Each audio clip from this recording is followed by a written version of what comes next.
הרב דוקטור עודד קרפצ'יק, איזה כיף לארח אותך בפודקאסט שלי. זכות שלי. אהלן. וואו. אז אתה מפתח שיטת FTC, שזה שיטה שבעצם פיתחת לחוסן מנטלי, מהמם. על פי תורת הנפש היהודית. לגמרי. רוצה להגיד על זה כמה מילים? אמ, אני לא חושב שיש לנו מספיק זמן בשביל להגיד על זה אה, כמה מילים, אבל אחרי הרבה מאוד שנים שהתעסקתי, ודאי מתעסק בתחום של חוסן מנטלי, ועם ההיכרות שלי עם הפסיכולוגיה היהודית, אז אמרתי שהשיטה חייבת להיות מבוססת, FTC זה freedom to choose, החופש לבחור. חייבת להיות מבוססת על הדבר היחיד בעולם שיש לנו שליטה עליו. כל שיטה, בכל תהליך אימון, טיפול, שמבוסס על דברים שאין לי שליטה עליו, דרך אגב, גם טיפול תרופתי. אין לי שליטה עליו כי זה חיצוני לי, היא תהיה מוגבלת. ולכן בחרתי את השם הזה, וזה מחייב אותנו ללכת לתפיסת היהדות, היהדות כידע, לא כדת, כידע, ללכת ליהדות ולהבין איך אני הופך להיות מאסטר לבחירה החופשית שלי. וזה ה-game changer, ומאז זה עובד ככה 16 שנה. מתוך 29 שנים שאני בענף. אז אם אנחנו מדברים על חופש לבחור, מהמם. ככה אנחנו בתקופה מטורפת, הייתי אומרת מורגלים, באיזשהו אופן, להיכנס לממ"ד, לצאת, לשמוע אזעקות. הרבה, הרבה הורים, מאוד קשה להם. מהמם. הרי מאוד אינטנסיבי, הילדים, הרבה ילדים בבית, אין מסגרות, זה ככה לא חוויה קלה להורים. ואני תמיד, בגישה של החופש לבחור, אה, אני מגיעה מבית מדרשו של אדלר, אוקיי. שאמר, פחות משנה מה קרה לך, יותר משנה מה אתה עושה עם זה. נכון. דרך אגב, הוא יהודי. נכון? אז הוא מושתת על העקרונות. עדיין הוא לא הלך באקסטרים לעקרונות, אבל הוא מושתת על התפיסה הזאת שהיא... אתה יודע, אני פוגש הורים, אני פוגש אמהות, אני פוגש אבות, ולא משנה למי שיותר חוסן, זה לא הנקודה. הנקודה היא שיש שתי קבוצות. יש כאלה שמחכים שזה ייגמר, ויש כאלה שמתפעלים את זה כאילו זה לא ייגמר. אלה שמתפעלים את זה כאילו זה לא ייגמר, זה ייגמר להם יותר מהר. אלה שמחכים שזה ייגמר, הם ייגמרו יותר מהר. וזה איזושהי נקודה שבאה ואומרת, אנחנו לא נתחיל כלום, כי אולי זה ייגמר. אולי יושבים כל היום, מחכים לשמוע איזה דבר תורה מטראמפ, איזה דבר תורה מביבי, כאילו יש איזה שני אלוקים כאלה, חס ושלום, כן? שלא מזה שהוא לא יעשה איזה קטע, שאני אמרתי שני אלוקים, טראמפ וביבי, אני שרוף בקהילה, אוקיי? אז אני אומר, ואני כל היום יושב למוצא פיהם, ייגמר, לא ייגמר, יתקיפו, לא יתקיפו, יכבשו, לא יכבשו. ובינתיים, מה אני עושה? אני שם את כל החיים בהולד. ושהחיים בהולד הם קשים. אמת. החיים בנויים למסוע. אתה נוסע על החיים. לתנועה. נכון. ולכן, ברגע שזה המצב, תתפעל את המצב בלי לעשות חשבון מה יהיה מחר. כי אתה לא יודע מה יהיה מחר. עכשיו, מה חלק האנשים אומרים? אם עכשיו נתחיל לשנות ואם מחר ייגמר, אני לא יודע מה יהיה מחר. אני אהיה מאוד לא פוליטיקלי קורקט. אני לא יודע אם אני אהיה מחר. אז מה אתה מתכנן את מחר? עכשיו יש לך מצב נתון. יש מלחמה? כן. יש יוצאים, נכנסים לממ"ד? כן. עכשיו שבי עם בעלך, שבי עם עצמך, כל אחד עם המבנה הזוגיות שלו, אבל יש ילדים תפעל, בסדר? יש ילדים תפעל. בני 2, בני 5, בני 15, יש אורגניזם חי בבית, חוץ ממך, מבעלך, מהבן זוג שלך, מהחבר שלך, מהחברה שלך, זה לא משנה, יש אורגניזם חי. השתנה המצב, השתנו הנתונים. גמרתי להיות 10 דקות, רבע שעה, שעה וחצי בדיכאון קליני שמישהו שיבש לי את החיים, התוכניות שלי השתבשו, היו לי תוכניות לפה וחלק לנסוע לחול, המון תוכניות. שב עם עצמך, תגיד, אוקיי, איזה התאמות אני עושה? עכשיו, מה אנחנו מחכים? או שביבי יעשה התאמות, או שטראמפ יעשה התאמות, או שמשרד החינוך יעשה התאמות, או שפיקוד העורף... גם פה, אתה יושב כמו איזה קורבן, ומחכה שינהלו לך את החיים. עכשיו, אני יכול להבין את הרצון, אין לי ביקורתיות. אני לא בא איזה לבקר. רצון. הרצון שלך שמי שדפק לך את החיים, יתקן לך את החיים. אני לא בחרתי מלחמה, אני לא בחרתי לסגור את הבית הספר, אז אני מצפה ממי שדפק לי במרכאות החיים, מי שהחריב לי את השגרה, שיקח אחריות ויטפל לי בזה. אם זה בפיצויים, או זה לא רק פיצויים, אתה יודע, זה שיתנו לי פיצויים, זה לא יעזור לי שיהיה לי קשה בבית עם הילדים. נכון. זה יעזור לי בבנק, זה קושי אחר. אבל איפה השלב, עוד פעם, אני לא אומר את זה כביקורתיות, אני אומר את זה כחשיבה לפתרון שהוא פחות מותנה. פתרון שהוא פחות מותנה. איפה השלב שאני בא ואומר, אוקיי, זה מה יש? ועם זה ננצח. עם זה אני צריך לפעול. האם אני יושב וממתין? כי מילא הייתי ממתין שימצאו לי פתרונות, אבל לא הייתי מקטר. עכשיו, אני לא מצדיק את הממשלה, ולא את משרד החינוך, ולא את התקציב, אני לא אומר כלום. אבל מה יעזור לי? אני אסבול פחות אם אני אתלונן. מה זה אני עושה עם הנתונים זה האלה? הנתונים שקיימים כרגע. שבי עם הבן זוג שלך, שבי עם בת זוג שלך, שבי עם עצמך, שבי עם עצמך, כל אחד עוד פעם בהרכב ההורי שלו, ממשפחות חד-הוריות למשפחות, כל קומבינציה שהיא. השתנו הנתונים? נלקח ממך משהו? מה ניתן לי? הבורא ברא את העולם על פי מנגנון של זה לעומת זה ברא הקדוש ברוך הוא. זה אומר לעולם לא יהיה מצב שמשהו ילקח ממך בלי שינתן לך משהו. מדהים. תבדוק מה ניתן לך. עוד זמן, עוד איכות, עוד יצירתיות, עוד לעשות... מה ניתן לך? אבל כאשר אני כל החיים עסוק במה נלקח ממני, וכל הזמן נלקח ממני.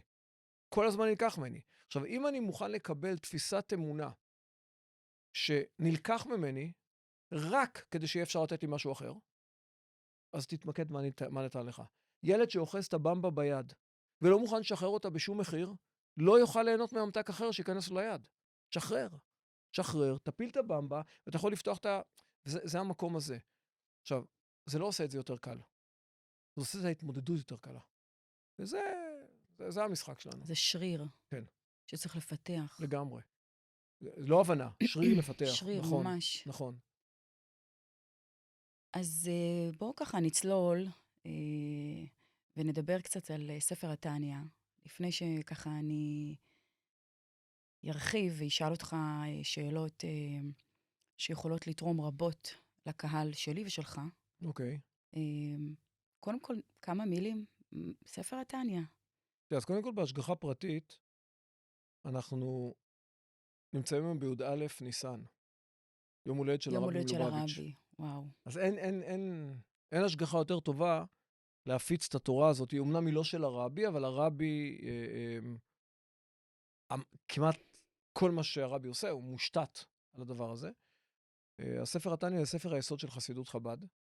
נכתב לפני בערך 220 שנה, משהו כזה, על ידי האדמו"ר הזקן, בעל התניא, רבי שניאור זלמן מילדי, שהוא גם מייסד חסידות חב"ד. אני משוכנע שלא משנה כל אחד איפה אוחז בתפיסה, נקרא לה העממית הדתית שלו, את חב"ד כולם מכירים, אם בארץ ואם בעולם. וחב"ד מושתת על העקרונות של ספר התניא.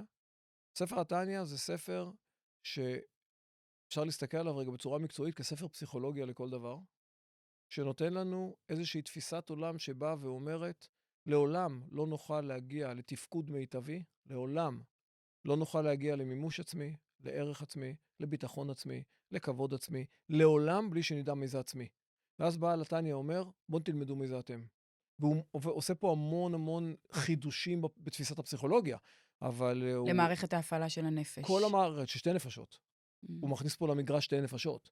שגם לא פרויד וגם לא אדלר וגם לא יונג וגם לא ויקטור פרנקל, שהם סוג של התפתחות פסיכולוגית לאורך השנים, לא שמים על השולחן שתי נפשות, שמים יש נפש לאדם. ובא בעל התניא, על פי הקבלה, ואומר יש לאדם שתי נפשות. וברגע שהוא אומר שיש לאדם שתי נפשות, זה Game Changer. זה Game Changer, כי אתה יכול לדעת, עכשיו יש לך בחירה. אם יש לי אחת, איזה בחירה יש לי. וזה באמת ספר שלי הוא שינה את החיים, תרתי משמע. כלומר, גם בצד המקצועי, הוא הרחיב לי את ארגז הכלים שלי כמאמן מנטלי, אבל גם ברמה של החיים הפרטיים שלי, בחרתי לשנות את אורחות חיי מקצה לקצה, את החזות שלי מקצה לקצה, וכלומר, אז עכשיו לי פעם, אז רגע, מי של מתניה יקרה לו מה שקרה לך? אחד, אני מקווה שכן, נתחיל משם. נכון. אבל אני לא מדבר על מקווה שכן, שהוא יהיה רב. בסדר? שיעשה הסמכה לרבנות, כמוני, או שהוא ייראה ככה. אני מאחל שמי שילמד את הספר הזה, או אני מייחל, או אני מברך, לא משנה איך שיקראי לזה, יקרא לו מה שקרה לי תודעתית. תודעתית לא מחייב שינוי חיצוני. נכון. תודעתית, אנחנו גם בערב פסח. תודעתית בא אומר, לצאת באמת לחירות. חירות זה אומר שאתה בא לבית של הרגשות שלך. שאתה מפסיק להיות קורבן, עבד של מציאות, ולא משנה כמה כסף יש לך. יש לך הרבה כסף, אתה תהיה עבד של הכסף. שאתה תהיה נשוי, אתה תהיה עבד של אשתך, תהיה עבד של בעלך. עבד לא ברמה של מי עושה כלים. עבד זה שמישהו אחר בא לבית על איך שאתה מרגיש. ואז אתה הופך להיות סוג של פליזר. אתה רוצה לרצות את כולם. לא כי אתה רוצה שיהיה להם טוב. כי אתה לא עם עצמך. לא רק אם אתה לא עצמך. ברגע שאני רוצה לרצות את אשתי, לא מהמקום הנכון, אז אני רוצה שהיא תהיה מרוצה. אבל למה אני רוצה שהיא תהיה מרוצה? לא כי אני רואה אותה. כי אם היא מרוצה, זה אומר שאני שווה. אז כלומר, אני מרצה אותה כדי להשיג משהו. ואם היא לא מרוצה, אז זה אומר שאני לא שווה. והפוך. כלומר, הספר התניא גם מעביר אותך איזה מסע אמיתי של חירות אמיתית. וזה מה שאנשים צריכים, זה חירות, משמעות, ערך. להסתובב פה בעולם ולהבין את ההפקה. יש פה הפקה. ואם אתה לא מבין את ההפקה, אז אתה די סובל. די סובל. דרך אגב, זה גם כתוב בתסריט של ההפקה. מה? אם אתה לא מבין את ההפקה, אתה סובל. כאילו, בחרת בטוב, בחרת בחיים, בחרת ברע, בחרת במוות. מוות לא מוות קליני. מוות של... אני עבד. אני עבד. אנשים עובדים את דעתם לדעת, ולא משנה מה כתוב להם בחשבון בנק. עכשיו, דרך אגב, היהדות מאוד מעודדת עושר, בעין. אבל לא עבדות לעושר. לא להפוך את הכסף לעגל זהב. אלא להבין, טוב, צריך להבין תורות היצרן. לתפעל מכשיר בלי להבין תורת היצרן, אתה דופק את המכשיר. אתה דופק את החיים שלך. ובעיקר לא יודע לנהל, כלומר ליהנות עד הסוף מהמשאבים שקיבלת. וזה הרעיון. אם היית צריך לקחת רעיון אחד מהתניא, שכל הורה צריך להכיר, מה הוא היה? לא, זה שאלות לא, אני חושב שאלות הוגנות, כאילו... אני יכולה להגיד לך מה אני חושבת. לא, יש לי, אבל כן, תגידי. למשל, אני, הרבה פעמים בהדרכות הורים אצלי, אתה יודע, הורים מגיעים ויש עניינים בין בני הזוג ועם הילדים, וזה חיים מורכבים. וזה לא משנה מה ההדרכה שאני נותנת להם ומה הם ייקחו, אני מבקשת מהם שאם יש משהו שצריך להיות באווירה המשפחתית, אני ממש אומרת את זה ככה, תתעקשו על שמחה. ממש, כי יש מצווה להיות בשמחה תמיד. תמיד. נכון. זה לא פשוט לעשות את זה. עוד פעם, זה לא פשוט לעשות את זה, כשאת מפרשת שמחה, לא נכון. מה זאת אומרת? זה יותר פשוט לעשות את זה, כשאת מפרשת שמחה נכון. שמחה זה לא דבר מותנה במשהו חיצוני. אתה יודע, אני יכול להחליט להיות שמח. זה מצב רוח. זה תודעה. זה מעל מצב רוח. זה תודעה. לכן המילה בשמחה זה אותיות מחשבה. זה אותם אותיות. זאת אומרת, שמחה זה דרך שבה אני מצליח לחשוב על המציאות. ועכשיו אני אקח את מה שאת אומרת, שהוא סופר נכון. צעד קדימה, הדרך היחידה שאתה יכול לחשוב, כן? שזה הבסיס לשמחה, אותיות מחשבה. זה אם אתה במנוחת הנפש. כי אם אתה לא במנוחת הנפש, אתה בסערת רגשות, אתה לא יכול לחשוב. על פי התניא, יש לנו 3 כוחות מ10 כוחות הנפש, שהם נקראים כוחות השכל. חוכמה, בינה, דעת, ראשי תיבות חב"ד. הם כוחות השכל. ויש לנו עוד 7 כוחות, שהם המידות, זה מערך הרגשי. והתניא מלמד אותנו דרך שלמה, איך להגיע למצב שמוח שליט על הלב. אז כהורה, אני חושב שכמובן תשרה שמחה בבית, אבל אני חושב אני לא יודע אם מדרגה יותר גבוהה או מדרגה אחרת, לזכור שאתה בשליחות. תהיה בשליחות. אם אתה לא בשליחות, אתה הופך את הילדים לכלי שרת. ואנחנו רואים את זה בתוך זוגיות, ואנחנו רואים את זה לא פעם בגירושים. שהילדים הופכים להיות כלי נשק. אתה משתמש בילדים נגד בן הזוג שלך. שזה... עכשיו, מי שמשתמש בילדים שלו, וזה קורה, אני לא אומר זה משהו עכשיו שהוא פעם במיליון קורה. אתה לא תראה את הילדים, את כן תראי את הילדים, אתה לא תביא את הילדים, כאילו, אתה הופך את הילד לכלי. אני מוכן לחתום, אחרי 29 שנים שאני עובד עם זוגות, ועם הורים, אני מוכן לחתום היום, שמי שמשתמש בילד, אחרי שהוא יתגרש, ישתמש בילד גם שהיה נשוי. רק באירוע אחר. לגמרי. את יודעת, אני אגיד משהו שהוא, עוד פעם, אני לא טיפוס פוליטיקלי קורקט בשום צורה. לפעמים אני מרגיז אנשים, ואין לי בעיה עם זה. רוב ההורים, בסדר? אני לא אגיד את כולם כי אני לא מכיר, רוב ההורים מביאים ילד לעולם משיקולים אגואיסטיים. ברור. בסדר. למרות שזה לא הסיבה להביא ילד לעולם, מה שנקרא by the book, על פי הוראות היצרן זה לא סיבה להביא ילד לעולם. בסדר? ילד לא אמור להיות איזה תוצר של תאווה. תוצר של אהבה כן, לא תוצר של תאווה. בסדר? תאווה, מה שנקרא, כבודה במקומה מונח, אבל זה לא אמור להיות סיבה שבגלל אני מביא ילדים. ורובנו מביאים ילדים כדי לממש את עצמנו. כל אחד במקום שלו. להמשיך את המשפחה, לממש את הנשיות, לממש את... כל מיני, כל אחד. עכשיו, אני לא אומר את זה כפסול. אבל אני שם את זה על השולחן. כשאתה מביא ילד לעולם, וזה עניין של מה שקרה ב-back of the mind, זה יושב פה. אני לא אומר עכשיו, אני בצורה אגואיסטית רוצה ילד. זה נשמע נורא טבעי, אני רוצה להביא ילד לעולם. אבל רגע, כבר בשלב הזה, שאל למה? האם אתה רוצה להביא ילד, או את רוצה להביא ילד לעולם, כי זה משהו שאמור לשרת אותך? נקודתית, עכשיו לשרת אותך. איך אני דואג שברגע שהוא בא לעולם, הוא לא ממשיך להיות בתפקיד של לשרת אותי? לבנות לי את האגו, לבנות לי את המקום, לבנות לי את הביטחון, לבנות לי את אני בזכותו, אם את טובה או לא הוא טובה. לא כרטיס ביקור שלי. הוא כלום. הוא כלום. את שליחה, את עובדת אצלו. סליחה שאני אומר את זה. את עובדת אצלו. כי הילד בא לעולם לא כדי לשרת אותך, אלא את קיבלת הפקדה על פי תפיסה יהודית, הפקידו לך נשמה ביד. היא לא שלך. את בסך הכל התבקשת עם בעלך, או עם בן זוגך, לייצר כלי. שיושב הבורא למעלה עם הנשמות, ואומר, תייצרו לי כלי. אני מחבר את חופית עם, את עודד עם, ככה אני רציתי, כי אתם מתאימים לייצר לי כלי מסוג Y. ולכלי מסוג Y יש לי נשמה שאמורה לרדת. והנשמה הזאת תירד מתי שאני אחליט שהיא תירד. לא משנה, אתם יכולים לנסות להיכנס להיריון 10 שנים, ופתאום זה יקרה. אתם יכולים לעשות את זה בצורה לא טבעית, ופתאום בצורה טבעית זה יקרה. ואתם יכולים לא על אף אחד מישראל לנסות כל החיים וזה לא יקרה. אוקיי? ואני אומר לך את זה כילד מאומץ. אתה יודע, אני לא יודע, אני אפילו לא יודע למה, עכשיו, אני לא יודע למה מסרו אותי לאימוץ לצורך העניין, אבל אני יודע שההורים שאימצו אותי וגידלו אותי בצורה מופלאה, לא יכלו להביא ילדים לעולם. הרבי מלובביץ' לא היו לו ילדים.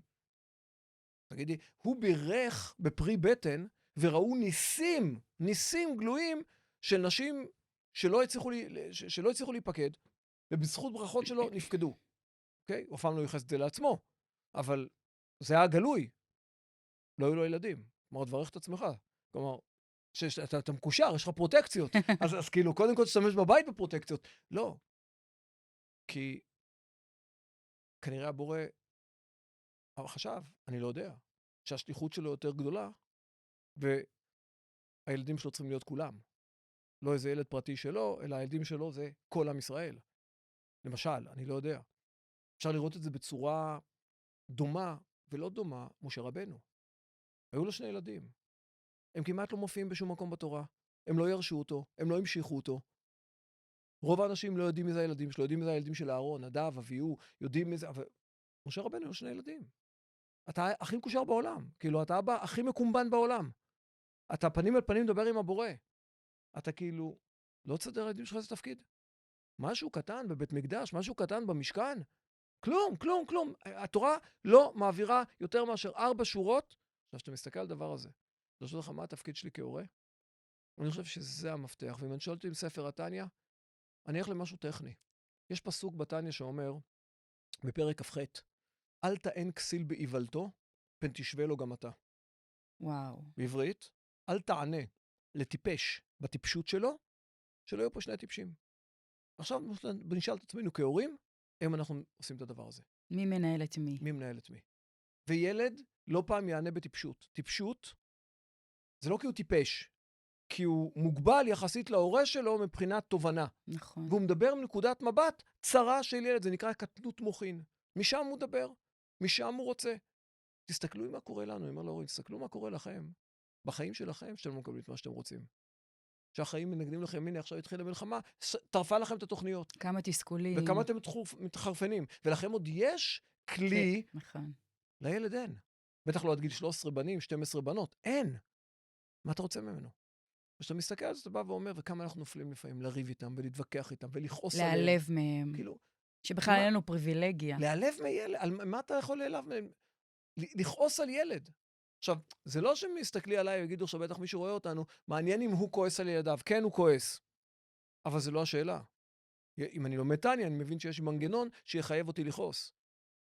אבל האם זה מנהל אותי? האם כמה אני זמן יודע? אני נותן לכעס? יותר מזה, האם אני יודע שאני אכעס? למה? כי זה מנגנון טבעי. אבל האם אני יודע להגיד ולהגדיר שכשאני כועס, אני לא כשיר להיות הורה. במילים האלה, אני לא כשיר להיות הורה. וכרגע אתה לא עושה עם הילדים שלך כלום. אתה תבוא לילדים שלך, ולא משנה באיזה גיל, הם עכשיו צריכים לקבל שיעור, אז תגיד לו, אוקיי, אנחנו נדבר עוד שעה. אני ארגע. אני לא אגיד אני רגע, אני אומר לעצמי אני רגע. כן. אני אומר עוד שעה, ששעה יתבשלו מה קורה עכשיו לאמא. היא הולכת לתכנן את העונש. את האמת, נכון, זה מה שהיא הולכת לעשות. היא הולכת לתכנן את העונש. כי אם הייתה נותנת לי עכשיו עונש אינסטינקטיבית, זה העונש לא מתוכנן. זה העונש אינסטינקטיבי, שעוצמתו... אני יודעת לאן אתה מוביל את זה. לאן אני מוביל את זה? לחוק המחשבה השנייה. למשל, זה בסיס בטניה. בוא נרחיב על זה. חוק המחשבה השנייה זה איזושהי אמירה שלעולם לא תהיה שליטה על המחשבה הראשונה. יש לי מערכת אינסטינקטיבית, שהיא תמיד תהיה הישרדותית. זה היצר לעולם. הבהמי. החלק הבהמי, הנפש הבהמית. לעולם היא תהיה הישרדותית. ובהישרדות, כל העולם הוא אויב שלי. הוא הילד הכי מקסים בעולם, ואני ההורה מדהים שהוא אומר לי אמן, והוא בא אליי, אבוש, אימוש, זהו, קנה אותי. ורק הוא יזוז מילימטר ויגיד לי, לא בא לי, את לא מחליטה עליי, החיים שלי ברשותי, אם את שחררי, אתה מוכן לעזור לי במטבח? לא! אני באמצע משהו. עכשיו, מה הוא באמצע משהו? בסוני פלייסטיישן, איזה אמצע משהו? תרים את הגופה שלך מהספה, ותוריד את הזבל, אבא במילואים, תן יד בבית, לא משנה, כל סיטואציה שאתם רוצים. זה יכול לחרפן אותי. אני נותן את כל הנשמה. סחבתי אותך 9 חודשים. עכשיו, האמא מוציאה לו רשימה של 20 שנה, מה היא עשתה עבורו? כלומר, כל החיים היא הלוותה לו יחס, כדי שיום אחד שיתבקש משהו, הוא יחזיר לה. ואנחנו לא במערכת יחסים כזאת עם הילדים שלנו. וזה איזושהי נקודה שאני חושב, שכאשר הורים ידעו להגדיר לעצמם, שחוק המחשבה השנייה אומר, אני לעולם לא מגיב באינסטינקט הראשוני שלי. לעולם, אני כלום. משעה את התגובה. אבל אני יודע גם לעשות עבודה. כי אם אני אשעה את התגובה ולא אעשה עבודה, זה כמו קפיץ. ירד, ויקפוץ הרבה יותר גבוה, יתפוצץ, אוקיי? אם לא עליו, אז בערב על הבן זוג או הבת זוג, בסדר? ולכן, יש פה 2 מהלכים. המהלך הראשון הוא השעיית התגובה, והמהלך השני הוא שינוי התודעה. וזה אני מלמד אותך. מדהים. ובהקשר למה שאמרת, שהורים עושים המון עבור הילדים שלהם, ואז יש רגע שאמא מבקשת משהו מהילד, והוא אומר לה, לא עכשיו, אני לא פנוי. אז מה היא אמורה להרגיש מול הדבר הזה? מה כן נכון להרגיש, ואיך כן נכון להתנהל? תראי, נכון להרגיש זה אמירה עכשיו די מתנשאת. נכון להרגיש. תראי, אני אגיד לך. אוקיי. נכון להרגיש, את שואלת אותי שאלה שכלית על רגש. כי המחשבה מגיעה לפני הרגש. לא, הרגש מורגש לפני המחשבה. הוא אמנם תוצר של מחשבה, אבל הוא תמיד מורגש קודם. אוקיי? כי אם את היית חושבת לפני שאת כועסת, לא היית כועסת. אם היית חושבת לפני שאת נעלבת, לא היית נעלבת. מה שקורה, שאני נעלב, ואחר כך אני מייצר רציונליזציה לעלבון. אני משתמש לא נכון גם בשכל. אני מנצל את השכל בשביל להצדיק את המצב שאני נמצא בו. אז אני אקח את הדבר שלך וירחיב אותו טיפה, ואני אגיד עוד פעם, אמירה לא פוליטיקלי קורקט, שהקמתי הרבה הורים עליי, בסדר? הילד לא חייב לך כלום. נקודה. הוא לא חייב לך שום דבר. בסדר? למה את חייבת לו? עכשיו, אני מאמין שאם תעלי את הקטע הזה, תקבלי, בסדר, אז כל מי שעכשיו שומע את זה, אני אמרתי, זה לא קשור לחופית, עליי, אוקיי? אני לא חייב לילד כלום. הילד פה לא בשביל לתת לנו, לא בשביל להעניק לנו, לא בשביל לשרת אותנו, לא בשביל לרצות אותנו. הילד פה בדבר, הנשמה שירדה על העולם כדי שאנחנו נעזור לילד בכלים שלנו, בניסיון שלנו, בידע שלנו, שהוא ילמד להכיר את עצמו, להיות הוא, לא להיות אנחנו, לא להיות שכפול שלנו, כדי שהוא יוכל לעשות את השליחות שלו בעולם, שהיא שלו, בצורה הטובה ביותר. ולכן התפקיד שלנו נותנת לו כלים. וזה לא נגמר לעולם. לי יש ילדים גדולים, אוקיי? הקטנה בת 22, מה רציתי לשאול? לא, לא, תסיים, ואז? לי יש ילדים גדולים, הקטנה בת 22, הגדול בן 33, 4, באמצע יש עוד 29, ונשואים, לגדול יש ילדים, ואני, התפקיד שלי לא נגמר כאבא. לא נגמר. המשימות בתפקיד משתנות, אבל אני מסתכל על הבן הגדול שלי, שהוא בחור מוכשר מאוד, והכל, הוא סגן אלוף בצבא, ב-8200, איש צבא כל החיים, מאוד מוכשר מה שהוא עשה, היה ביחידות מובחרות בדרך, כקמן, וכאילו, אני מסתכל מהצד, אני יכול להגיד, כאילו, מה הוא צריך אותי כבר? הבן אדם, כאילו, סגן אלוף, חושב על תפקיד הבא שלו כאלוף משנה, כאילו, וואלה, אני סמל, מה? ופתאום באה השאלה הזאת מ-out of nowhere. אבא, יש לך דקה בשבילי? עכשיו, שאלה, הוא לא שואל אותי שאלה בתחום המודיעין. הוא לא צריך עצה מודיעינית, אבל הוא צריך לפעמים את הרגע הזה של האבא. בכל גיל אנחנו וזה לא צריכים. תמיד שנוח לך, ולא תמיד שנחמד לך.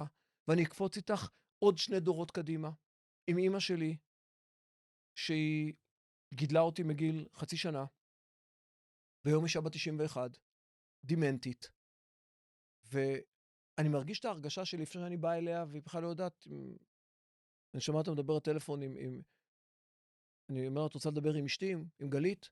אז היא אומרת, כן. ואז היא מסתכלת, שם לה בווידאו, והיא מסתכלת בווידאו, אומרת לה, גלית, שלום, איזה יופי, את נראית נורא יפה. יש על ידי איזה גבר, וואו. עכשיו, כאילו, באמא שלך? ככה, בשנייה הראשונה, כאילו, זה, גם היום, בגילי המופלג, אתה רוצה טעימה. ובהבנה שלי, מה את קוראת לי איזה גבר? יש על ידי איזה גבר, שאתה לדבר בטלפון עם מישהי. עכשיו, כאילו, אני לא באירוע. או שפתאום היא אומרת לי, עכשיו, אתה יודע שהאישה דימנטית. אתה יודע, אז למה זה מפעיל אותך?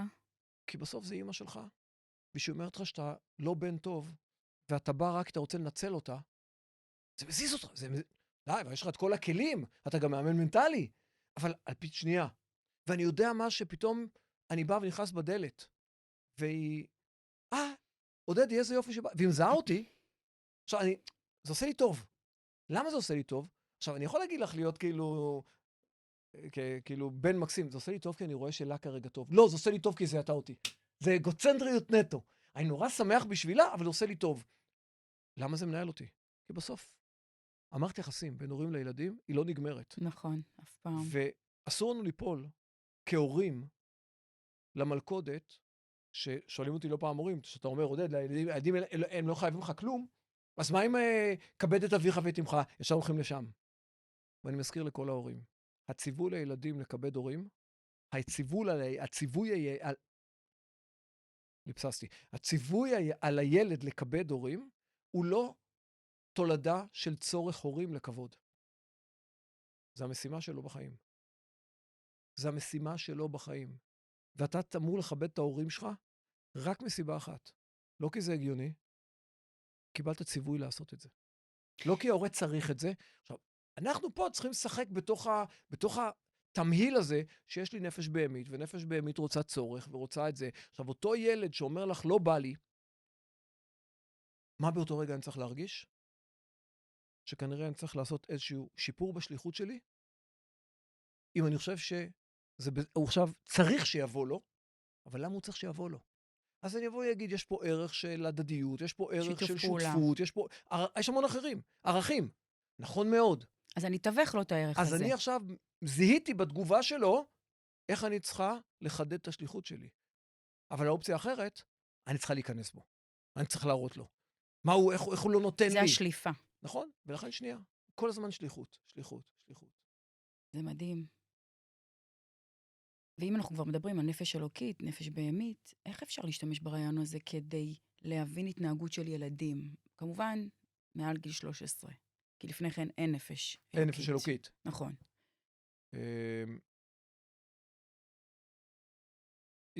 יש פה תחנות גיל. אז כמובן עד גיל 13 בנים, 12 בנות, בנות מתפתחות קודם, אז גם נפשית, גם פיזיולוגית וגם נפשית, הם מקבלות את הנפש, מתאימים לכניסת הנפש האלוקית, מתאימים להתפתחות שהיא התאמה בין גוף לנפש. אז נשים מקבלות את זה בגיל 12, גברים מקבלים את זה, בנים מקבלים את זה בגיל 13, את הפונקציה הזאת. Mm. אפשר לעשות דיון אם האם הפונקציה קיימת מהלידה ורק בגיל הזה עושים לה אקטיבציה, או האם היא נכנסת בגיל הזה וזה לא רלוונטי. מהגיל הזה זה עומד לשירות האדם. עכשיו, קודם כל יש לנו את הגיל המאתגר שכולנו מכירים, גיל ההתבגרות, היא חוויה. ואם הורים לא מבינים את המהות, מה קורה שם בפנים, מאחורי הקלעים, אנחנו סובלים ונהנים מהאוטפוט, מהחוויה ההתנהגותית, מהקיצוניות, מהווקליות, מהמון דברים, אנחנו כהורים, מהבלגן בבית, אוקיי? אבל בואו נחשוב רגע, אם אני הולך על פי הכלים של התניא, אז מה שקורה שם, מאחורי הקלעים, זה ש13 שנה, אם ניקח רגע בן או בת, כל אחד יעשה את ההתאמות שלו, כי אין פה עוד פעם, אין פה עניין מגדרי, יש פה עניין רעיוני, עד גיל מסוים, הייתה נפש אחת ששלטה באדם. כאשר 2 מתוך התכונות של הנפש, להרבה, היא נקראת נפש בהמית, היא נקראת נפש טבעית, היא נקראת נפש חיונית, יש לה הרבה שמות, כל שם מייצג תכונות. אז 2 מהתכונות המאוד דומיננטיות של הנפש הבהמית, זה הישרדות ואגוצנטריות. אני במרכז. עכשיו, זה לא משתנה. גם אנחנו בגילנו, הצעירה יותר, אני מבוגר יותר, זה לא משתנה, זה רק מתגבר. רק מתגבר, אני במרכז. החלק מהתפקיד שלנו זה ללמד אותם שהם לא במרכז, שהם חלק. שנייה, לפני שאת מלמדת אותם, רגע. אני מדבר רגע על ההבנה מה קורה להם. מה שאני צריך ללמד אותם זה מה אני צריך לעשות מהתפקיד שלי. אבל קודם כל, מה קורה במופע האימים הזה של גיל ההתבגרות? מה קורה? למה הוא ככה? למה? כי נדפק לו הראש? למה? כי היא התחרפנה? למה? כי היא עכשיו פתאום רוצה לעשות נזם באף, פירסינג? למה? היא רוצה קעקוע? עכשיו, אני לא בעד ולא נגד כרגע. אני עושה רגע את הדיון ההלכתי, מותר או אסור. אני מדבר על הדיון ההתנהגותי שאני כהורה צריך להיות בשביל הילד שלי בכל מופע אימים שלו. יש לי תפקיד, כרגע הוא במופע אימים של לרדת מהפסים, של ללכת מהבית, של לעשן, לא משנה באיזה מופע אימים שהוא לא יהיה. התפקיד שלי לא נגמר. התפקיד שלי כהורה הוא לא כאשר הילד רוקד לפי החליל שלי, וכשהוא לא רוקד לפי החליל שלי, תחפש לך אבא אחר. אני אמא שלך בתנאי. לא, אין לך תנאים. אין תנאים, אין פתק החלפה. זה הילד שלך. עכשיו, מעבר לרעיון, זה הילד שלך, את ילדת אותו. עד יומך האחרון יש לך שליחות. ואני אגיד את זה בצורה לא יפה. אם אתה לא מבין את זה, לפני שאתה מביא ילד לעולם, אתה תסבול כל החיים ממערכת יחסים לקויה עם הילד. כי הוא ירצה לגלות את עצמו. אז מה קורה? 13 שנה שלטה בממלכה נפש אחת, שהיא מאוד אגוצנטרית. אני ואני ואני ואני, זה רק לקבל ולקבל ולקבל, תנו לי, תביאו לי. עכשיו, זה מתכתב נהדר, כי עד הגיל הזה אנחנו מאוד נותנים להם ונותנים להם ונותנים להם. מגיל מאוד קטן, מהאימא שמניקה, הוא בכלל לא, ועד גיל, אחר כך היא עוברת מהענקה, היא עוברת להכין לו אוכל, לבקבוק, ובקבוק כן. למטבח. בסדר? עם האבא, זה לא משנה, אבא לא מניק, אבל בשלב... אז כאילו זה מתכתב בזה שהצורך הכי גדול של הילד זה לקבל, ומצד שני, ההורה הוא הדמות המרכזית שנותן. אז לכאורה יש פה מישהו שמאכיל את החיה, ומטפח את הדפוס. עכשיו, זה משרת את שני הצדדים. כי מצד שני, החלק שמאכיל, יש בו גם חלק בהמי. והוא צובר כוח. הנתינה נותנת לי כוח, אני חזק. אני שולט על המשאב, אני קובע מתי. כלומר, יש פה שתי בהמות שגדלות, נפשות. ואז בגיל 13, נכנס עוד אריה לכלוב, שנקראת נפש אלוקית עם תכונות אחרות. היא לא חזקה כמו הבהמית, הבהמית שולטת. היא שולטת בממלכה. היצרן אומר לאלוקית, קחי שליטה עליה. עכשיו, זה לא שני כלובים, זה כלוב אחד. וואו. ואז מתחיל מאבק בין שתי החיות האלה, בין הנפש האלוקית לנפש הבהמית. המאבק הזה בא לידי ביטוי במה שאנחנו נקרא להם חירפון ההתבגרות.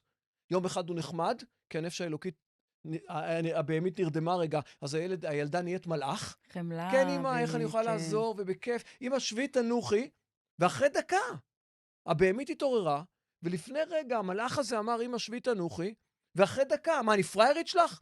עזבי אותי. בוא'נה, איך הספקת לעשות כזה מעבר? כי יש מאבק בפנים. והמאבק הזה הוא המאבק שזורם עד גיל 20, 18, 20, 5 שנים, 6 שנים, שאנחנו נקרא לו גיל ההתבגרות. עכשיו, מה זה גיל ההתבגרות? בוא נלך לטרמינולוגיה. להתבגר, להתבגר, זה אותיות להתגבר. אנחנו צריכים להתגבר. אז זה עכשיו הם. קודם שאני אבין מה קורה שם. ככל שאנחנו בתוך השלבים הראשונים של גיל ההתבגרות, הילד לא יודע, בתהליך ההתבגרות שלו, הוא צריך ללמוד להתגבר. והנה זה התפקיד שלי, למד אותו להתגבר. לא להתגבר עבורו, לא לעשות לו קיצורי דרך, לתת לו להתמודד ולתת לו כלי, לתת לו פטיש ולדעת שהוא ידפוק את האצבע בהתחלה. ולא להיבהל מזה. לתת לו. ונכון, אני אהפוך לפצק חבטות. אבל זה חלק מתהליך ההתבגרות שלו. אם אני אלחם איתו ואנסה לדכא לו את תהליך ההתבגרות, אני אהפוך אותו לנכה. כי הוא יצא מהבית יום אחד, אבל הוא לא יודע בחוץ מחכים לו חיים. הבית, כמה שקשה לו בבית, זה עוד חממה. זה עוד זירת אימונים. כלום למה שמחכה לו בחוץ. שם אין חמלה. שם אין חמלה. האם כשאני רואה את הילד שהוא פועל נגדי, אני יכול להביא חמלה באותו רגע, או רק את האגוצנטריות שלי? וזה עבודה. זה עבודה. ולכן, אם אני מבין שיש פה שתי נפשות, שנלחמות, ובגיל ההתבגרות, הילד רוצה לפשוט מעליו את הלבוש שאנחנו הלבשנו אותו עד גיל 14-15. הוא רוצה לזהות מי הוא. הוא רוצה לגלות האני שלו. והאני שלו לא תמיד זה האני שלי. זה לא אותו אני. זה לא אותו אני. ולפעמים הוא לא בא לו טוב עם הבגדים. לא בא לו טוב ללכת עכשיו עם חצאית ארוכה. ואם זה לא מתכתב עם עולם הערכים שלך? תתבחי לו למה עולם הערכים שלך נכון עבורו. אל תכפי עליו את עולם הערכים שלך, כי אם לא, אם את תכפי עליו, הוא יעשה את עולם הערכים שלו מחוץ לבית. אני מעדיף שיצא מהבית, אני מעדיף שהבת שלי, אוקיי? תצא מהבית עם מכנסי ג'ינס, ולא תיקח אותם בתיק ותסתיר ממני, אני לא רוצה את זה. אני רוצה לתת לה תחושה שאני מקבל אותה בלי תנאים. 0 תנאים. האם זה פשוט? לא, כי יש לי נפש בהמית. נכון. ויש לי את האני שלי. אבל יש איזה דיפולט. הילד צריך להבין. בבית זה המקום הבטוח שלו. בבית הוא שלם בלי תנאי. עצם זה שנולדת למשפחה הזו, התקבלת. זהו. אתה לא צריך לעמוד בתנאים. עכשיו, אם אני כהורה לא מצליח לתווך לו כמה טוב עבורו הערך שלי, לך תשתפר כהורה. אז לא הייתי שליח. לך תשתפר בהורה. לא. ואם אתה לא מצליח לתווך לו, אז כנראה הערך שלך לא מספיק חזק בשביל שתצליח לתווך אותו. אז הכל בסוף תמיד חוזר אליי. נכון. לשליחות שלי. כל הגישות לתפקיד שלי. מדברות על זה. נכון. בתניא מדברים גם הרבה על שליטה במחשבה, דיבור ומעשה. נכון. איך זה יכול לעזור להורים ברגעים של כעס מול הילדים? שבעצם, תוך כדי שאני שואלת אותך, אז אני אומרת, זה כמו חוק המחשבה השנייה, דיברנו על זה. זה. בסוף, חוק המחשבה השנייה, במילים אחרות, זה חוק המחשבה הראשונה המודעת. זה, אם אתה רוצה בכוח להחזיק מחשבה ראשונה. המחשבה הראשונה היא לא מודעת. אין לך שליטה עליה. אז לכאורה, חוק המחשבה השנייה, זה חוק המחשבה הראשונה המודעת. בסדר? אז כל אחד שקרא לזה איך שהוא רוצה. ההבנה... שקודם כל אני מודל, ושמסתכלים עליי, ואיך שאני מגיב... קודם כל, חינוך, הדרך הטובה ביותר זה דוגמה אישית. חד משמעית. משם. וכשאני מחזיק את היהדות כמודל, ואני אומר עוד פעם, אני מבדיל בין הדת לבין היהדות שנייה. את היהדות כמודל, אז אני רוצה לראות מי המודל שלי, כהורה. והמודל שלי כהורה זה אלוקים. ואני בודק מה התכונה, וזה כתוב, גם בתניא וגם כתוב בספרים, הקדוש ברוך הוא, ככל שהוא מראה יותר את גדלותו, ככה הוא מראה יותר את ענוותנותו. כלומר, ככל שאתה תהיה יותר גדול, כדי שהגדלות שלך תיראה, אתה צריך להיות בענווה. וואו. ענווה זה הכלי. עכשיו, זה מה שמצופה מאיתנו. נכון. מה הקדוש ברוך הוא עשה כדי שאנחנו נוכל לגעת בו, סימבולית, אוקיי? הוא עשה את הדבר שרובנו לא רוצים לעשות. צמצם את עצמו. צמצם את עצמו, עד לגודל של מצווה. הוא הביא את הדבר האינסופי שנקרא אלוקות, עד להדלקת נרות שבת. עד לתפילין. כלומר, הוא לקח את הדבר האינסופי הזה, וצמצם את עצמו למשהו שכל אדם באשר הוא יכול להתחבר אליו. וואו. עכשיו, האם אני שואל את עצמי, אני רוצה להעביר לילד, יש לי מסר אדיר להעביר, יש לי רעיון אדיר, יש לי ערכים מדהימים. האם אתה מנסה למשוך את הילד אליך לערכים, או צמצם את עצמך כדי שהוא יוכל להבין את הערך? וזה משהו שהוא במקום הזה של, כדי לעשות את זה, אני צריך להפסיק להיות במרכז. הוא במרכז. היחסים במרכז. הוא במרכז. עזבי את היחסים. היחסים הם אמצעי. יחסים הם אמצעי, הם לא מטרה. הם אמצעי למשהו. מה המטרה?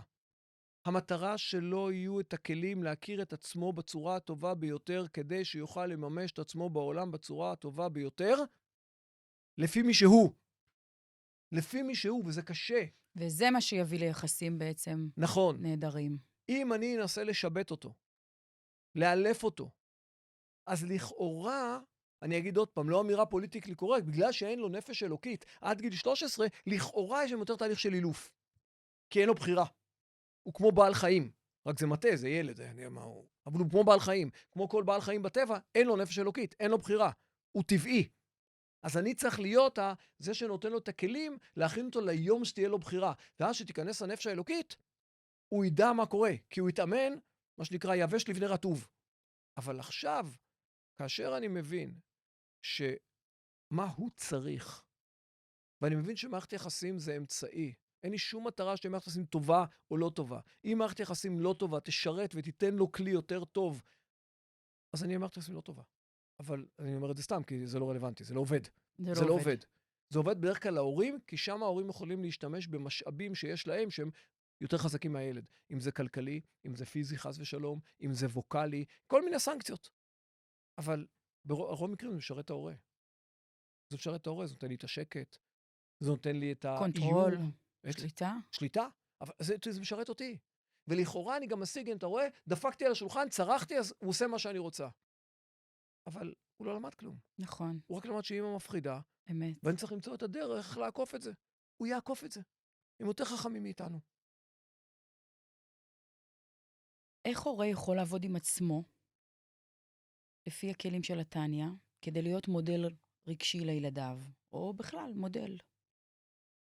קודם כל הוא צריך להתאמן כל החיים, כמו בכל תחום אחר, וגם פה המודל שהוא הבורא. מה הרעיון של המודל של הבורא? כתוב שהבורא ברא את העולם ב6 ימים, בראשית. אבל כתוב בספר תהילים שדבר אלוקים, דבר השם, לעולם ניצב בשמיים. כלומר, הדיבור שאיתו הוא ברא את העולם, הוא ברא את העולם ב10 מאמרות, בדיבור. הדיבור שאיתו הוא ברא את העולם, הוא ממשיך לדבר אותו כל הזמן. כלומר, העולם כל רגע נברא מחדש. Okay? המחדש בטובו כל יום מעשה בראשית. כלומר, כל יום הוא בורא את העולם מחדש. כל שנייה אנחנו נבראים מחדש. כל שנייה, נגמר מתחיל, נגמר מתחיל. זה אומר שהוא לא ברא את העולם והלך. איך אנחנו רואים את זה עצמנו? אין שום תחום בחיים שלנו שאנחנו יכולים להגיע לרמה מסוימת ולהפסיק לעבוד כדי להישאר ברמה הזאת. לא אומר להשתפר. פיזיולוגית, לכי לחדר כושר, תגיעי למסת שריר מסוימת. תגידי, אוקיי, הגעתי למסת שריר, הגעתי למשקל מסוים. אוקיי? אני עכשיו הגעתי לשם, אני מפסיקה לעבוד. אני שם. את מיד צונחת למטה. כלומר, הורה צריך כל העולם, כל החיים להתאמן, כמו כל אדם, על הפונקציה הזאת של לנוע, מוח להתקדם. שליט על הלב. למה? כי הלב לעולם ינצח, הנפש הבהמית לעולם תנצח, אם הנפש האלוקית לא תדע לנהל אותה. ואם אני לא אבחר, היקום יבחר בשבילי, והיקום יבחר תמיד אגוצנטריות. למה? כי זה הישרדות. והישרדות באה לפני התפתחות. אז אני אהיה שורד מול הילדים שלי, ולכן, אחד הדברים שואלת לפי התניא, אחד, תלמד תניא, ללמוד תניא, איך ללמוד, ולא משנה איפה. יש את אלה שמלמדים בצורה הכי פרקטית, וזה הופך להיות ממש כלים לחיים מיידית, יש כאלה שלומדים בצורה הכי תורנית, וזה אנשים לבד יצטרכו לעשות את האינטרפטציה, אבל ללמוד איך אני עובד עם המשאבים האלה, וללמוד, ולא להתבייש לבוא ולהגיד רק את האמירה, כמו שאמרתי קודם. כשאני זז רגשית, דרך אגב, גם בצד השני, באופוריה, שאני מת עליהם, ויו, ואיזה מדהים, ואיזה ציונים, ואיזה ילדה מקסימה, שנייה, גם אז אתה לא מקבל החלטות. גם אז את לא נותנת מתנות. לא. אני מאוזן. בדיוק כמו שאתה עולה על הגה באוטו. שתית 2 שוטים, 3 שוטים, גם אם את מרגישה עכשיו טוב, את לא מרגישה מסטולית. את לא עולה על ההגה. למה משהו באיזון שלך, את לא יודעת איפה זה יפגוש אותך בעוד 200 מטר. ולכן, כלל ראשון, כאשר אני בסערת רגשות, אני אומר לעצמי, ומתאמן על זה, אני לא כשיר להיות הורה. אין החלטות, אין פסיקות, אין חינוך, אין כלום. למה? כי שכל ורגש זה משחק סכום 100 או 0. ככל שהרגש עולה, הגישה לשכל יורדת. אם הרגש 50 והשכל 50, שהרגש עולה ל-80, הגישה לשכל מאפשרת להגיע רק ל-20% מהשכל שלי. אכן ביהדות יש את המושג הזה שנקרא עשה לך רב. למה? כי לא פעם הרב שאתה עושה לעצמך, גם אני יש לי רב, ודרך כלל כשאני הולך אליו, שאני בסערת רגשות, הוא לא מחדש לי כלום. פשוט לי אין באותו רגע גישה לידע שלי. אז יש לי מישהו חיצוני עם הידע הזה, וכשאני ניגש אליו, הוא נותן לי את הידע שלי. אז לפעמים אני מרגיש טמבל, הוא לא חידש לי כלום. נכון, אבל לא היה לי גישה. הילד שלי עכשיו צריך עזרה. אני עכשיו בסערת רגשות, אשתי צריכה עזרה, אני בסערת רגשות. עשה לך רב, לך למישהו חיצוני. תמיד תחזיקו מישהו חיצוני. דרך אגב, כדאי שהוא יהיה איש מקצוע ולא מעורב רגשית. לגמרי. לא אחות, לא חברה טובה, לא אימא, לא אבא, יש להם תפקיד אחר בחיים. אבל תמיד הם מעורבים רגשית. תמיד הם מעורבים רגשית. עכשיו, יש לזה המון יתרונות. אבל אם אני זוכר תמיד שמעורבות רגשית מרחיקה את היכולת השכלית, אז אין להם יתרון. אין להם יתרון. לכן תמיד תחזיקו רב כשם תפקיד, חבר טוב, אבל איש מקצוע. לא מישהו שיחזק אתכם, ואתם הולכים למישהו שיגיד לכם, כן, אתם צודקים. לא. אני הולך למישהו שאני יודע שיש לו הבנה, יכולת להסתכל על התמונה ממבט על, ואין לו מעורבות רגשית. לא אכפת לו אם אני תבכה או יצחק. לא מעניין אותו. מעניין אותו האמת. אז אם אני זוכר את זה, אז על זה אני צריך להתאמן כהורה. אתה יודע, אני פוגשת הרבה הורים בקליניקה, שמשהו בגישה, בתגובה האוטומטית שלהם, זה ביקורת. כי בוא, כולנו... כלפי הילדים. כלפי הילדים. חשבתי כן. כלפייך. לא, ביקורת כלפי הילדים. פחות מעודדים, יותר מבקרים. אתה אף פעם לא מסדר את החדר שלך?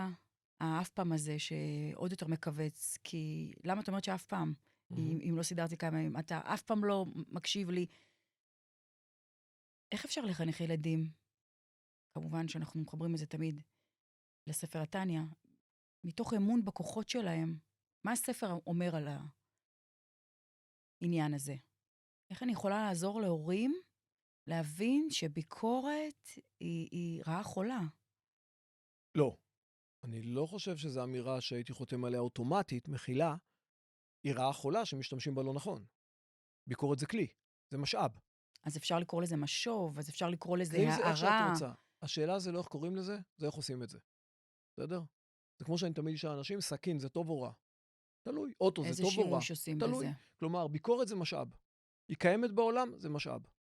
רוצה לקרוא לזה משוב? איך שאתה, לא משנה, עוד פעם.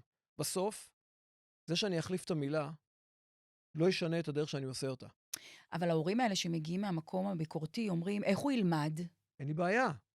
ביקורת זה כלי שיקוף. בסדר? עכשיו, הדבר הראשון עוד פעם מחזיר אותנו. בספר התניא, אנחנו לומדים בכלל בחסידות, שיש שני מושגים שמושגי מפתח, ישות וביטול. ישות זה מהמילה יש, בשפה עממית גאווה, ביטול זה מהמילה ענווה. זה המילים העדכניות. עכשיו, אני לא מבטל את עצמי, אני מבטל את האני, את האגו. אז קודם כל, שאני אגש ביטול אומר, או ניקח את זה בטרמינולוגיה אחרת, ישות זה מה אני צריך. בסדר? ישות זה מה אני צריך. ביטול זה בשביל מה צריך אותי. ואני חושב שכאשר הורה ידע לעשות טרנספורמציה בין מה אני צריך ללמה צריך אותי, אז עכשיו השאלה הבאה תהיה, אוקיי, למה אתה רוצה לבקר את הילד? שאם את צריכה רגע לפני עוד פעם, אם הביקורת, אנחנו חוזרים לנקודה הקודמת, אם הביקורת היא בסערת רגשות, אתה לא כשיר להיות הורה, אל תיתן ביקורת. תדבוק בסעיף אחד של ההנחיות. ואז אתה הולך לשבת עם עצמך, אתה הולך לשבת עם עצמך, ואתה אומר, אוקיי, למה אני רוצה לעשות ביקורת? למה אני רוצה לבקר אותו? כי אני שונא אותו. למה? הביקורת אמורה לשרת אותו? כן או לא?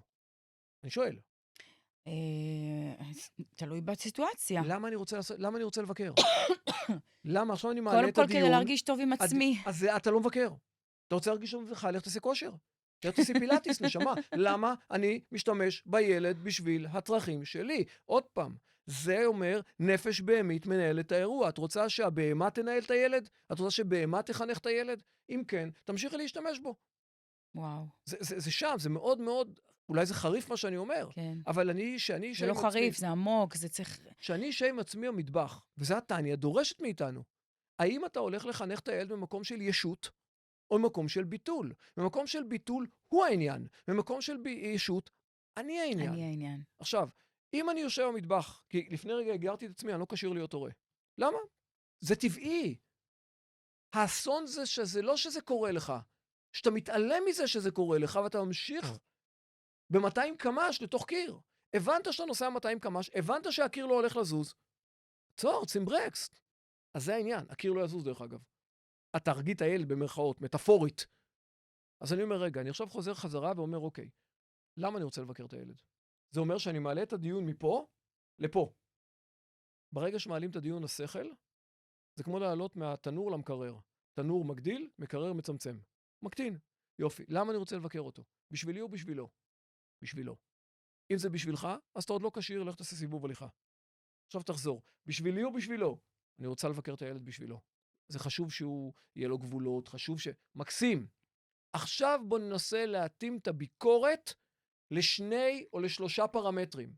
אחד, שאני ברור לי איך זה משרת אותו, איך הביקורת משפרת לילד את החיים. 2, איך אני מעביר את הביקורת בצורה הטובה ביותר שמתאימה לילד. 3, מה נקודת הזמן שבה הילד יוכל להתערם בצורה הטובה ביותר מהביקורת. האם הוא פנוי בכלל? בדיוק. כי אחרת זה שיחה ממתינה. הוא בשיחה אחרת עם עצמו, עם האגו שלו, כי עוד פעם, נפש בהמית. אז אני צריך להבין את זה, שאם אני יודע, ואם אני כבר עושה את הדיון הזה, זה אומר שמוח שליט על הלב. ואז הביקורת תהיה מידתית, תהיה בטיימינג הנכון. ברגישות. היא תהיה ככלי שאמור, תמיד תזכרו, ביקורת אמורה לשפר את החיים של המבוקר ולא של המבקר. מדהים. זהו, זה שם. יש לנו ככה לא עוד הרבה שאלות, אבל... שיגמרו לך לי יש. את רוצה, כמה שאלות שאת רוצה. הרבה הורים מרגישים אשמה או כישלון. איך מתמודדים עם התחושות האלה? אשמה וכישלון שמה? בקשר לילדים. שהבן שלהם חזר בתשובה, נכון? פתאום תראי מה קרה לו. גידלנו ילד למופת, שחקן כדורסל, היה פה על פוסטרים, היה זה, ותראי מה קרה לו. אז זה כן, ההורים שלי גם הרגישו כישלון. אין ספק. אבל זה מחזיר אותנו את הנקודה. את רוצה להתמקד בתניה? תתמקד בתניה. הורה שמרגיש כישלון ואשמה, עוד פעם עסוק בעצמו. עוד פעם עסוק בעצמו, אוקיי. כאילו, You rest your case. מה שתשחרר באמא שלך, אתה לא העניין.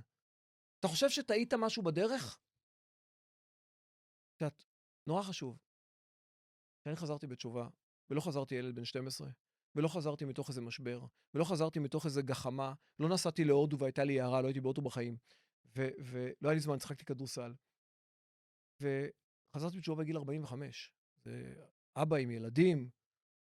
ואני לא אשכח שבאתי לאמא שלי פעם ראשונה שיצאתי מהארון. תמיד הייתי הולך עם הכיפה בכיס, או שהייתי בא להורים שהייתי מוריד את הכיפה, ומכניס את הציציות, ובשלב החלטתי שאני יוצא מהארון ולא מוריד את הכיפה.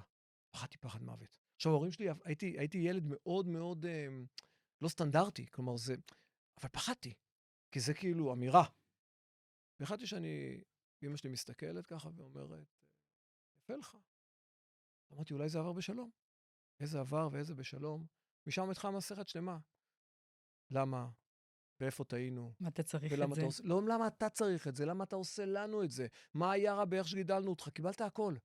תואר ראשון, תואר שני, היה לך רכב, היה לך הכל, היה הכל. וכאילו, ואז הגעתי גם עוד איזה משפט ששמעתי יום אחד, אבא שלי זיכרונו לברכה, שהוא היה כאילו, הוא היה המצדד שלי, ואמא שלי הייתה ביקורתית.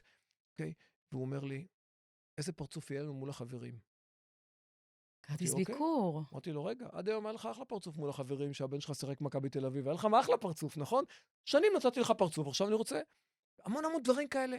וזה עוד פעם, ועוד פעם, ואז פתאום גודל לי זקן, ואבא שלי היה תופס אותי בזקן, ככה מחזיק אותי ואומר לי, הלך לי הילד היפה, היה לי פעם ילד יפה.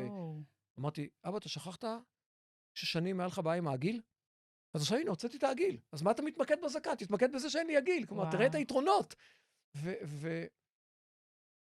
ואחרי 6 שנים, אבא שלי היה על ערש דווי, הייתי 6 שנים בתשובה, וכבר, זו הייתה הפרזנטציה הייתה כזאת, גם שחור לבן, את יודעת, הלכתי על הכל.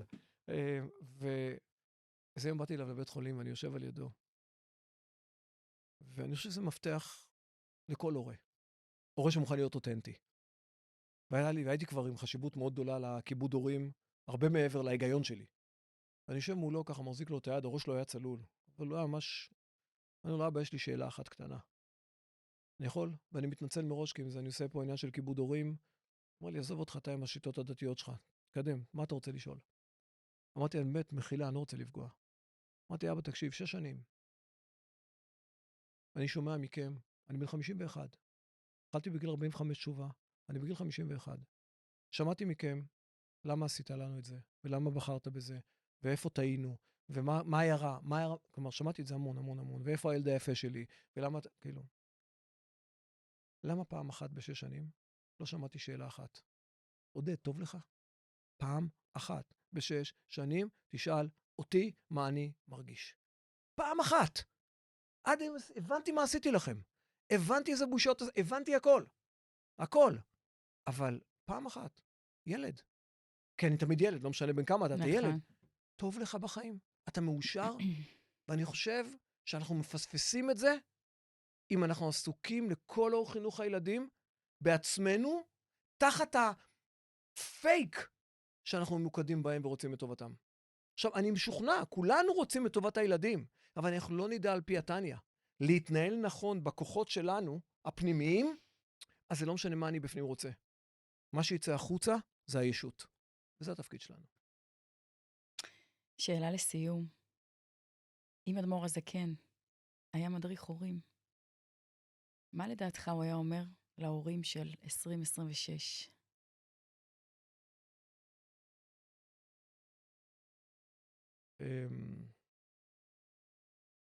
אני חושב שזה היה חוזר באמת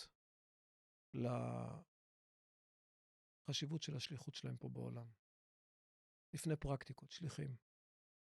תמיד תהיה עסוק בלא מה אתה צריך, אלא למה צריך אותך. הילד שהוא משתולל הוא צריך אותך, ושהוא יורד מהדרך שלך הוא צריך אותך, ושהוא בועט בבית הוא צריך אותך, ושהוא מרביץ לאח שלו הוא צריך אותך. ואת זה תזכור תמיד.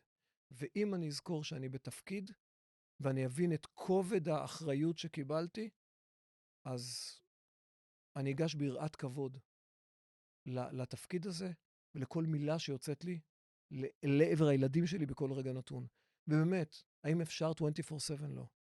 האם אנחנו ניפול בדרך? כן. אבל אם בן אדם ילמד תניא, הוא יבין שזה הטבע. והחוכמה זה איך אתה קם, ולא נותן לטבע לנהל אותך. וזה המפתח. וואו. טוב, יכולנו להמשיך עוד רבות. היה לי קסם. איזה כיף, תודה רבה. והשכלתי מאוד היום. אז אני באמת רוצה להגיד לך תודה רבה. תודה שהגעת. ביום הולדתו של הרבי. מלובביץ'. אין יותר מזה. אין.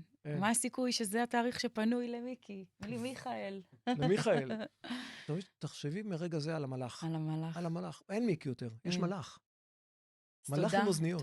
תודה, עודד. תודה לך, תודה על הזכות.